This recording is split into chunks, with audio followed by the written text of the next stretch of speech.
Welcome to the Executive Innovation Show podcast, where we bring you real executive conversations with industry game changers and thought leaders. We ask the questions you're thinking, what you're scared to ask, and we make your brain hurt afterward. With your host, Carrie Chitsey, co-founder and CEO of One Touch Video Chat, live video interviews, and the nonprofit Humans Helping Humans.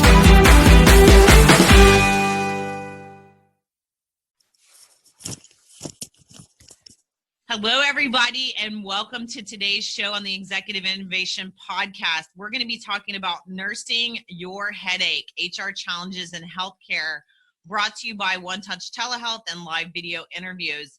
Got two awesome guests with us today on the show. First, I have Troy Keach, who is the Vice President of Human Resources for HumanGood, the largest California provider and sixth largest senior care nonprofit company in the U.S., operating in 7 states. We also have Lorenzo Ciacci, who's the CTO of NurseGrid, a cloud-based mobile-oriented service that helps with shift, distribution, and management for nurses and nurse leaders. NurseGrid has 1.3 million downloads and an active community of over 3 million nurses nationwide. Gentlemen, welcome to the show. Thanks for having me. Well, awesome. We're going to talk today. Healthcare organizations are really struggling to acquire and retain nursing talent, given a lot of factors, given the shortage, being nursing staff shortage, healthcare shortage in general. Plus, there's really high competition out there. So really want to talk to you guys today about what you're doing in this space and best practices. And so as we think about nurses, it's kind of loosely, as there's a lot of levels of nurses. There's a lot of different nurses, whether they're working for hospital systems, senior care, hospice, practice groups. It really is a lot of different types of nurses out there. There's a lot of things contributing to new nurses coming out of school of what they're looking for and flexibility, work-life balance, things like that. So I want to ask you both, and Troy, I'll start with you.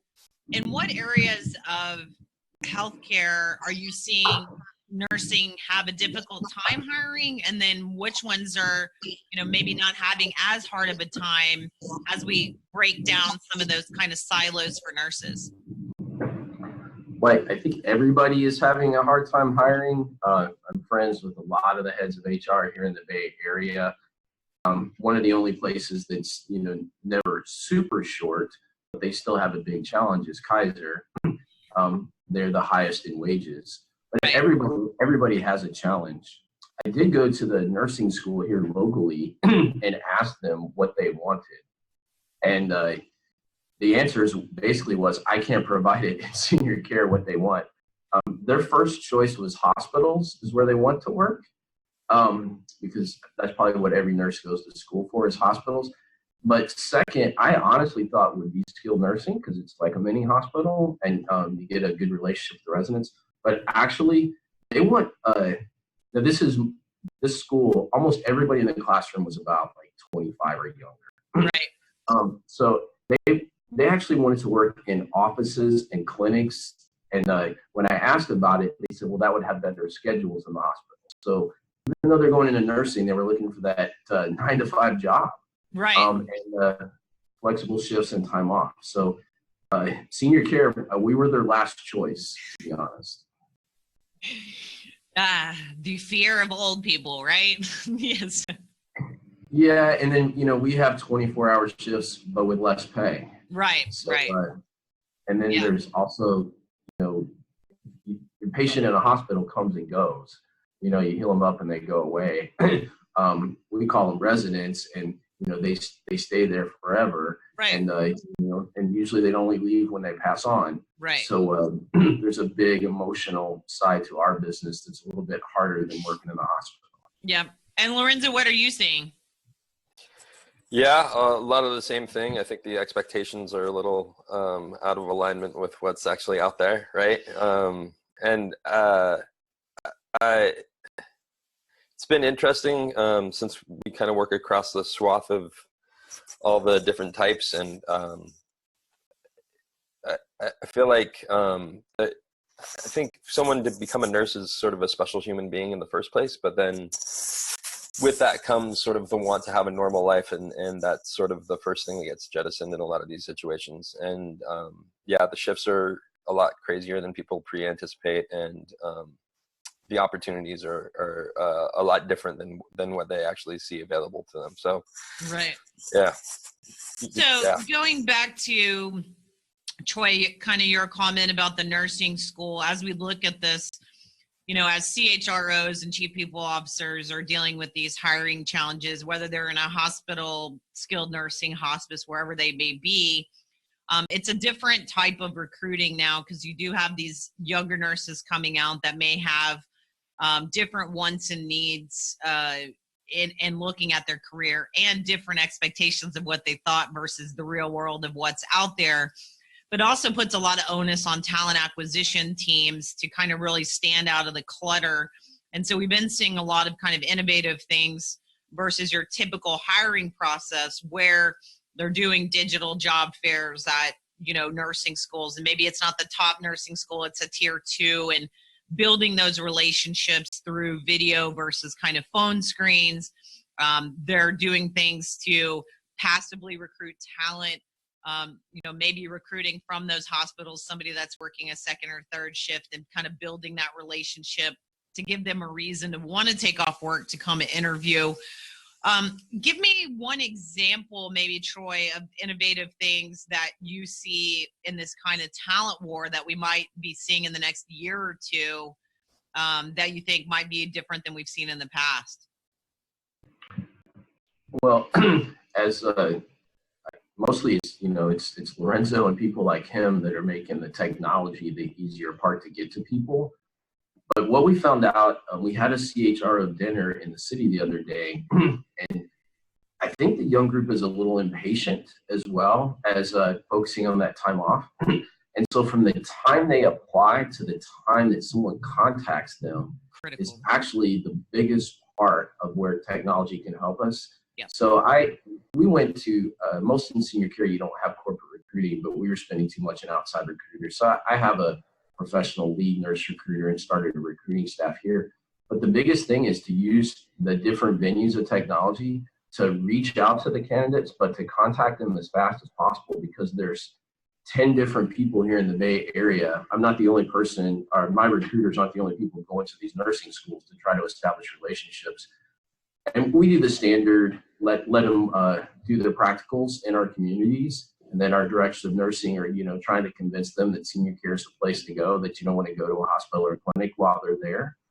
So that's probably actually one of our best sources, is that, you know, if they, oh, this lady's going to be my boss, that's cool. So that's probably, you know, our best thing, is to let them do the practicals in our clinics.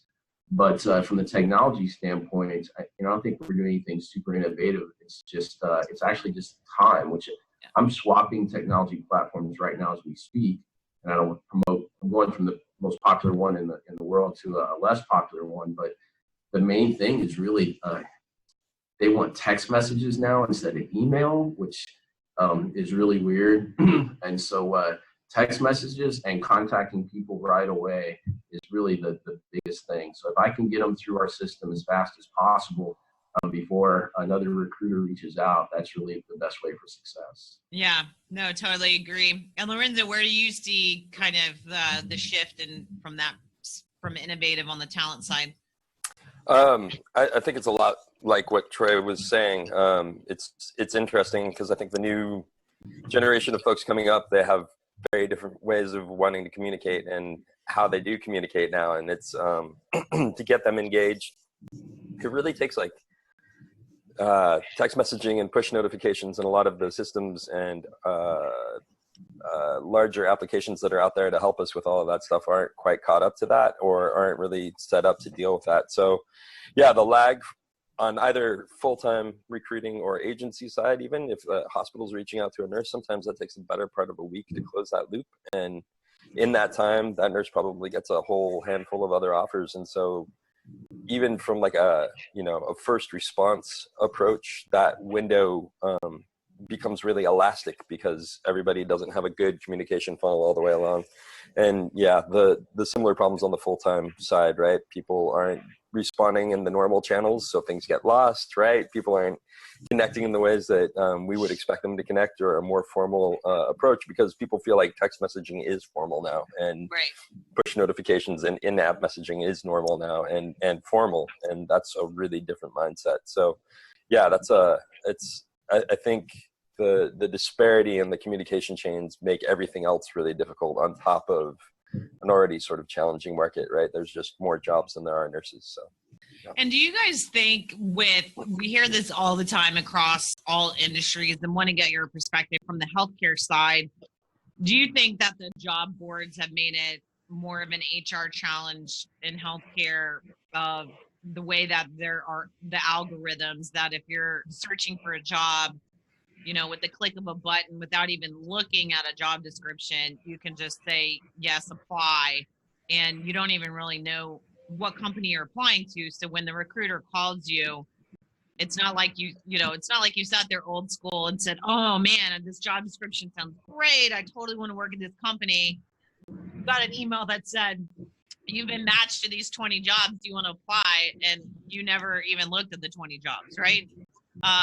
Has that caused, especially for you, Troy, has that caused more headache for you and kind of sifting through quantity versus quality? Yeah, it's really hard to get quantity, but when we do get them, I need a 11 to 7, and I mean the bad shift, 11 at night to 7 in the morning. We put it up in the job title now, because if you put it, nobody actually reads what they're applying anymore. They just hit apply all through ZipRecruiter or hit apply. Yeah. So we put it as the job description. We put RN 11 p.m. to 7 a.m. to put it up there, but they still just hit apply. And so yeah, we have to sift through. Erin she's our recruiter. She does a great job, but she's I'm like, how can you not get somebody? You have 18 candidates for 2 positions, and she's like, yeah, not a single one of them wanted to work nights, but even though we had it right in the job description. So yeah, it is a bigger challenge. Artificial intelligence does improve the number of candidates, but the candidates aren't always aligned with the actual job. Yeah, no, that makes sense. And so, Lorenzo, I want to talk for a minute about your mobile app at NurseGrid and why you guys really created it. It goes to the second part of this podcast, which is really a lot of the retention with the nursing, and how to keep them, in addition to pay, and then jumping ship for $1 here or whatever it may be. There's a lot of scheduling, right? There's a lot of burnout. There's a lot of swapping schedules, and for chief nursing officers, it's really tough to kind of manage all these nurses and folks calling in sick and things like that. Tell me a little bit of the back history, because I think a lot of people that don't manage a nursing team don't really understand all this swapping and kind of how it's done historically, whether it's spreadsheets or paper. And give us kind of the quick overview of the issue that you guys are addressing kind of historically, and then how you've changed that. Yeah, absolutely. Well, it's first of all, it's kind of a universalized problem. It doesn't really matter the sector of nursing that we're talking about, which I think is interesting. But really the big problem is that it's very antiquated. Most people create schedules using some form of Excel, I would say, a large dominant majority. Even if they have a scheduling software in the hospital that's been provided for them, a lot of nurses or nurse managers rather, or scheduling offices tend to eschew that because it doesn't actually handle what the constraints of a nurse's daily is, right? As Troy was describing, there's different types of shifts, and those shifts are actually fairly typical for nursing, but they're atypical for the rest of the world. And so trying to find a common ground in that scheduling software doesn't usually work because they were created for different verticals. So people tend to take it upon themselves to create something. And also, nurses don't necessarily always work at one facility. So when they receive their schedule, they get it from a whiteboard in the hospital, or they get it on Post-it notes, or they have to come in, they have to copy it down from something. And in the rare instances where they get something more organized, like an email, it's destined to change, because what happens is, kind of going to the volatility of what you were speaking about, people decide that they need time off, or they already know they have a conflict, or they have a conflict with another work site. And so people start to swap shifts. And for nurses, I think their time off is almost as important as their time on, based on the demands of the job and the rigors, right? And part of what keeps them employed and employable in this space is that they get the flexibility of not necessarily having to work a 5-day work week, but they do work 3 days back to back, and maybe they're, very long shifts. Right. So as an end result, they try to balance their free time and their social time, and that's really difficult for anyone to do when you're getting sort of these disparate pieces of information on pieces of paper and whatnot when you're running your life off of your smartphone or your laptop. So and it's also really difficult for the nursing managers and the staff schedulers as well, because they're basically having to keep in mind sort of what everybody's preference is, because that's also something that's lobbed in right before the schedule is created, and they're created in 6-week chunks. And so someone gets a Post-it note, or they get a text message, or they get an email saying, hey, I really need the 5th through the 10th off. I can't come in. And then when they get scheduled over that, because that was the only way to figure things out, then there's a whole sort of re-sifting of everything, kind of like a giant Plinko machine or something, and they have to kind of sort everyone back into an order that's good, and then you may upset someone else's schedule. So at any rate, the thing I think that we found, one of the largest pieces of dissatisfaction, or largest parts of the job that was causing a lot of dissatisfaction among the nurses, is that they couldn't create the schedule that they wanted, and they couldn't get it in a way that made sense to them, and they had to manage it all on their own. It was sort of like no one was helping them, and that just, there's a lack of recidivism that starts to happen from that, right? Retention goes out the window, because if you can't do this right, I'm going to go somewhere else. And then, unfortunately, the horrible truth is bouncing from facility to facility, they start to find out that this is just how nursing works, right? And it's the part of the hospital that's just not accounted for. So NurseGrid, in turn, was founded by nurses who had the idea that I should just be able to get my schedule on my cell phone. And if I could do that, then the rest of my life would make sense, and I'd be able to do that. So the first foray out into the space was an iOS app, but it was one that you can download. You can still download it. It's free on both Android or iOS. And essentially, once you get it, everybody just manually enters their schedule into it, which is crazy that anybody would willingly download an application and then manually put their schedule into it. But the problem is so bad that that's actually the preferable answer. Right. That's crazy. Yeah. So that's sort of the genesis of where everything started. And nurses love it because they can actually see where they're working at multiple facilities in one look, and they can see when they're not working, almost more importantly. And we've added features like schedule comparison, so you can connect with coworkers that are also using the app and overlay your schedules, so you can, again, see if you're working together, or if you both have time off, and you can plan other activities and whatnot. And then we built a managerial component on top of that that distributes the schedule outwards to the mobile device. So now you don't actually have to manually enter in all of your information if you're part of one of the managed facilities.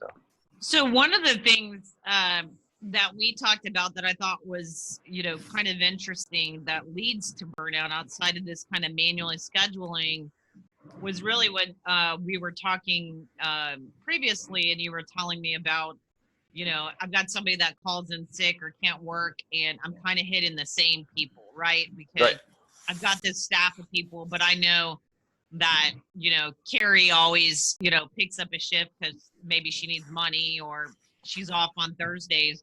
But then really you're hitting the same people. So now Carrie's totally burnt out, right? So tell me a little bit about kind of that burnout of picking up shifts and swapping schedules and stuff, how you guys have addressed some of that, because I think that's a big contributor after hearing, the issues to a lot of the burnout of, some people to the detriment want to pick up shifts, but it's actually affecting their normal schedules, right? Right. So how should chief nursing officers or CHROs really think about that? I think it's, thank you for bringing that up. And I think it's an interesting phenomenon, because I think if you've ever managed anywhere, you've had to manage a staff, we all have these sort of pathways we go down of human behavior, which is, I know if I ask this person, they'll likely say yes. And then that becomes the path of least resistance, which then leads to this point of burnout that you're talking about, because this person just keeps giving up their days off in order to catch this shift that we can't fill, right? And it's the late night shift, or it's just something that happens on what would be one of their primary days off, and they just keep taking that. Now, there's a point in there where maybe they need the money, and that's part of the reason why they're taking the shift. But the other part of that is, at some point, some people just won't ever say no until they say no for the very last time, right? And nurses are notorious for that. Absolutely, because ultimately, what are they there to do? They're there to help people. So essentially, they're helping you by taking the shift, right? It's like this strange human behavioral experiment, I guess. But so we found that if you can democratize that a little bit, it makes the work-life balance a little better, and also it makes the outreach a little bit easier, less onerous, right? Because I think essentially what happens is, in talking to a lot of staff schedulers and nurse managers, they basically go through a phone tree and they just start calling people. I have these shifts that need to get filled. How am I going to do this? And so they start walking down the list, and they start with their usual suspects. So they're the ones they ping first, right? And once that well starts to go dry, then they start to go down the rest of the list. And some facilities we talk to spend 8 hours, 6 hours, 8 hours a day going through this list, trying to fill these holes in their schedule, because, you know, stuff happens, life happens. Right. These people have other things that they need to do, or they're unavailable to work. And now I have to reach out into the larger pool. So being able to have a way to mass message people in a targeted fashion. I know you're not working, you haven't accepted a open shift recently, you know, whatever the criteria is, but being able to select that criteria and send a message out to those folks to see if they're willing to pick up a shift. The other side of it is there might be people who are really hungry for a shift or really need a shift, that never get to in the tree. Right, because they keep getting, the usual suspects get it before they do. And so the burnout's just a really interesting phenomenon, because you're running through some of your best people in many cases. Yep. In other cases, you're sort of causing this sort of lack of utility on the other end of the spectrum. And it's all just due to human behavior and the ability to get to these people easily. And I think that is something that we solve in a pretty great way. And we also facilitate the swapping of shifts. So even the nurses amongst themselves, they can work that problem out. I can't work this day. Oh, you want that shift? Let's just swap. And then they can promote that back up to the manager or the scheduler, and they can say, oh, great, done. And nobody had to pick up a phone. Well, they were probably using their phones, but not to call each other or email, right? Not to pick up, but to use their phones. Right. No, that's great. And Troy, I want to go back. You guys are doing some stuff, incentives and some things kind of outside the box to not only attract talent, but retain talent, and not just your nurses, to your cafeteria workers, your caregivers, because you are having the challenge of, you know, like everybody else, going up against hospitals. And, you know, we have a lot of folks in home health and hospice that are, you know, have the same issue where you're really kind of having to think outside the box and do things that you're, you know, getting feedback that really matter. What's your advice, or what are some things that you've kind of learned that are attracting people, you know, like you said, from, you know, the big health systems, and not necessarily pulling from them, but at least getting that talent to the table, or retaining that talent? What have you learned and kind of implemented that has been working for you guys? Well, without being too negative, nurses are flighty.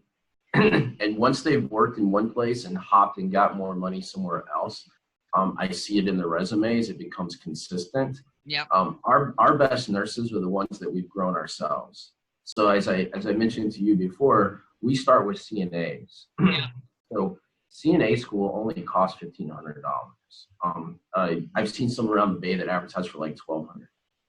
We originally were just paying. We would take our best housekeepers or waitstaffs and send them to CNA school. Now we started our own CNA schools. Piedmont Gardens is one of our local. We got certified there. Next class is in March. So we're trying to build while we need CNAs too, we're trying to build our nurses from the ground up. If they're already working here, they don't leave. If they became a nurse in our company, we have really good retention. We average about 5% better than senior care. They don't go anywhere. The ones that come in from the outside, they come in. Even as great as I think things are here, they'll still leave, for $1 more an hour, or they'll get burnout working somewhere, as Lorenzo said. So I really think that starting with your own, LVN school is, you can find them as low as like 6,000, but you can really pay. So after you have your CNA and they're working great and they like the caregiving, then let's do it at the higher level. Then you can send them to LVN school for about 10K. Even if you just did tuition reimbursement, which we have more than that. We have tuition reimbursement, we have scholarships, and then we pay and do retention bonuses and actually pay for people to go. But even if you just did the IRS educational assistance, that's $5,250 a year. So you can still help, an employer could still help somebody, create their own LVN. Now, RN's a little bit harder. It's more around 20K, unless you go, you can obviously pay more, but you can do it for 20K and just become that 2-year RN, not worry about the BSN. And you can grow those your own too. So right now we're doing really good at growing our own CNAs and then trying to get them to LVN. I haven't had massive success yet, but I need a little bit more time to then get the LVNs to RN. But we do have many people in our company that are executive directors, directors of nursing, actually started out as caregivers.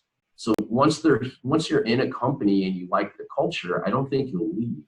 So Right. To me, the best advice is to build your own. If you hire those flighty nurses, they're going to fly away again, just like they did for someone else. But if you can build your own internally, provide them all the time off and get the good culture, they're going to have a loyalty to the company that, sent them to CNA school, paid for their LVN school, reimburse them for their RN school. They're going to have a loyalty. And I think that's the biggest thing for senior care. It's really hard for us to compete dollar for dollar versus the hospitals. I think that is great advice. And I think that's great advice even outside of healthcare. I'm a huge advocate of it. And, you see that in technology, you see that in marketing, you see that in, as I always say, the grass is always greener on the other side. But if you spend more time watering the grass, then you won't be looking on the other side. So I think that is great advice. I'm a big advocate of that. So gentlemen, before we close the show, we always ask one thing is, what is one thing, and Lorenzo, we'll start with you. What's one thing in either healthcare or HR that is keeping you up at night? And that always excludes spouses, children, all that kind of stuff. So what's one thing that's keeping you up at night? This might, it's probably too big of a thing to say, but just sort of how antiquated a lot of the healthcare machine is. It frightens me, and getting closer and closer to how facilities and organizations work, but more importantly, the technology within them that's powering them, and just seeing the disparate disconnects and how hard it is to make a system that works well for everyone, both, patient records and data and communication, and also all the way through the employees of the facilities, right? Nurses and doctors. It's just crazy to me that it all works currently, but I don't know that it's going to continue to flourish. Right. Outside of the fact that it's a highly needed sector, but it could just be so much better and probably start to bring about some sort of savings or cost efficacy if we were to get it together a little better. So I would love to see that change. It's great to hear people being progressive like Troy is, because I think that's wonderful that it's just helping extend people's own well-being through developing their career path, which is great. So Yeah. and that's leading to retention. But the machine itself just really freaks me out. So And Troy, what about you?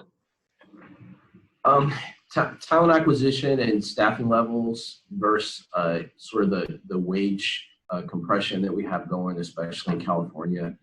The drive to 15 is just making the wages just go climbing up greatly. Yeah. And while the hospitals, just pass that on to us, the customers, in senior care, our my residents, you refer to them as patients, they're on fixed incomes, and so we can't just raise the cost as much as our wages are going up. And so trying to keep our wages up so we can acquire top talent and keep people is really what's keeping me up at night. Yeah. No, I don't think senior care can raise it anymore. Did you guys see that video that was circulated this week about the guy that compared senior care to the Holiday Inn, and then he decided to just move into the Holiday Inn? Oh no. Did you see that? That's amazing. But there's, I mean, there are better venues. It's just sometimes people don't know how to resource them for senior care. Yeah. We have 96 affordable housings for seniors. Oh, okay. I don't mean 96 apartment. I mean 96 locations. Yeah. 96 large communities. So, but there's people here in the U.S. that don't even know that those are available. But Yeah. I did see another video about a lady that needed really like assisted living, and she was going on a cruise ship out of LA because, you know, it's free food and they'll take care of you. And she was using a cruise ship instead of an assisted living community. That's what this guy was doing. It was a Holiday Inn, and he had done, like, him and his wife did all the comparison, and they were like, with my AARP and my senior discount, my rate is like $60 a day in Florida. I've got this swimming pool. I've got free breakfast. I got housekeeping. It was hilarious. Wow. And he like compared it to like his per diem on food that he could afford, and you know how he got free drinks at happy hour on certain days. It was funny. As someone that had to be a caregiver and look at senior living, I'm like, this makes sense. This makes total sense. Just throw them in a hotel. So anyway. Don't throw them in a hotel. There's companies. I can only say that to laugh at you, Troy, because you're on the show. So, well, this closes today's show. Thank you guys both for being on the show. To follow either of our guests, click on the show notes. If you have any questions for them, let us know.